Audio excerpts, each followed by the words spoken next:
The two alicorns faced each other on opposite sides of Ponyville's town square. Magical energy rose off their hides like steam.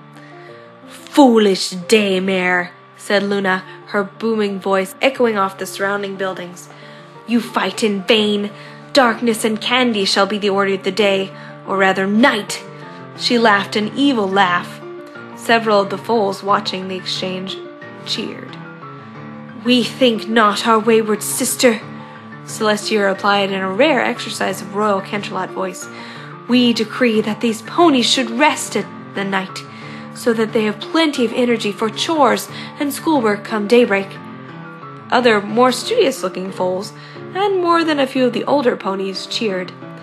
The alicorns hoofed at the ground and lowered their heads, locking their gazes. A moment later they charged. "Wait!" cried a breathless voice from down the street. The entreaty came too late, however, and the royal ponies crashed together in a blinding flash of magic. As the light faded, Princess Luna staggered back, theatrically. "Zounds! We have been defeated!" "Oh, cruel fate!" The dark alicorn put a hoof to her brow. "Do not falter, O lovers of candy and fun! We will be back next year!" Luna took a few steps, spun in a half-turn and collapsed, igniting her horn as she fell. When she hit the ground, she burst into a swarm of bats, which scattered away into the black sky. Celestia hung her head in mock sorrow for a moment, and then looked to the heavens. Her horn blazed golden, and the dawn came in mere moments. Once the sun was high in the sky, the alabaster alicorn turned to face the group of panting ponies staggering up to her. The Ponyville Six seemed tired but well, save for the yellow Pegasus bringing up the rear, who wore an almost mournful expression and sighed wistfully as she hovered along and tugged the twigs out of her ribbon-braided mane. "Princess," gasped Twilight, "we came as quickly as we could. Will Luna be okay?" Celestia smiled. "Oh, Twilight, of course she will. This was all part of the festivities." "It was?" The princess chuckled. "We had to keep every pony celebrating Nightmare Night somehow, didn't we?" Zecora approached the group. Spike was slung over her back, fast asleep. "A fine job you did, Your Majesty. It truly was a sight to see." Celestia nodded appreciatively. "I'm just glad you ponies got back to Equestria safe and sound. Halloween Town can be a scary place." "Princess," said Rarity, "you've been to Halloween Town?" "Well, I wouldn't be very responsible ruler if I let a whole orchard of doors to other worlds sit in the middle of Equestria without knowing where they all go, would I?" She grinned. "But that's a tale for another time. For now, I think it's time for a certain question." "It sure is," said Rainbow Dash. "Why am I dressed as Pinkie Pie?"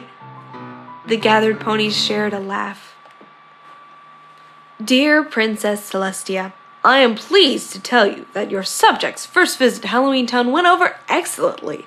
Judging from the lack of panic in the streets, they managed to create a most enjoyable Halloween night celebration for the townsfolk.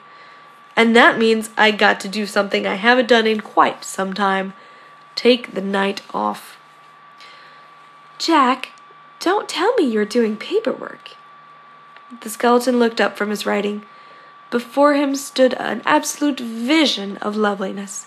Sally's crude threadwork had been replaced with Rarity's nearly invisible stitching, and instead of her plain peasant's dress, the doll now wore an elegant, ankle-length, one-shouldered black gown with a high slit and a dropped waist.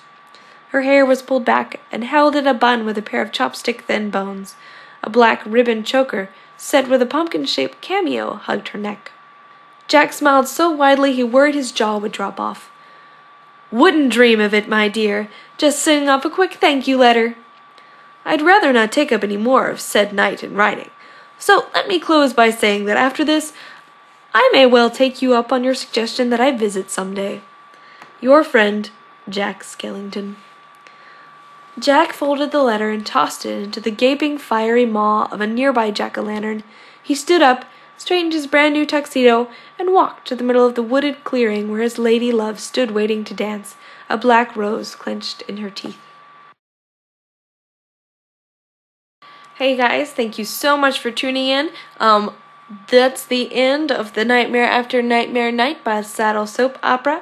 I appreciate any feedback that you guys have along the way. I also apologize for any missed words and anything like that. My Fruity Loops is not the best in the world.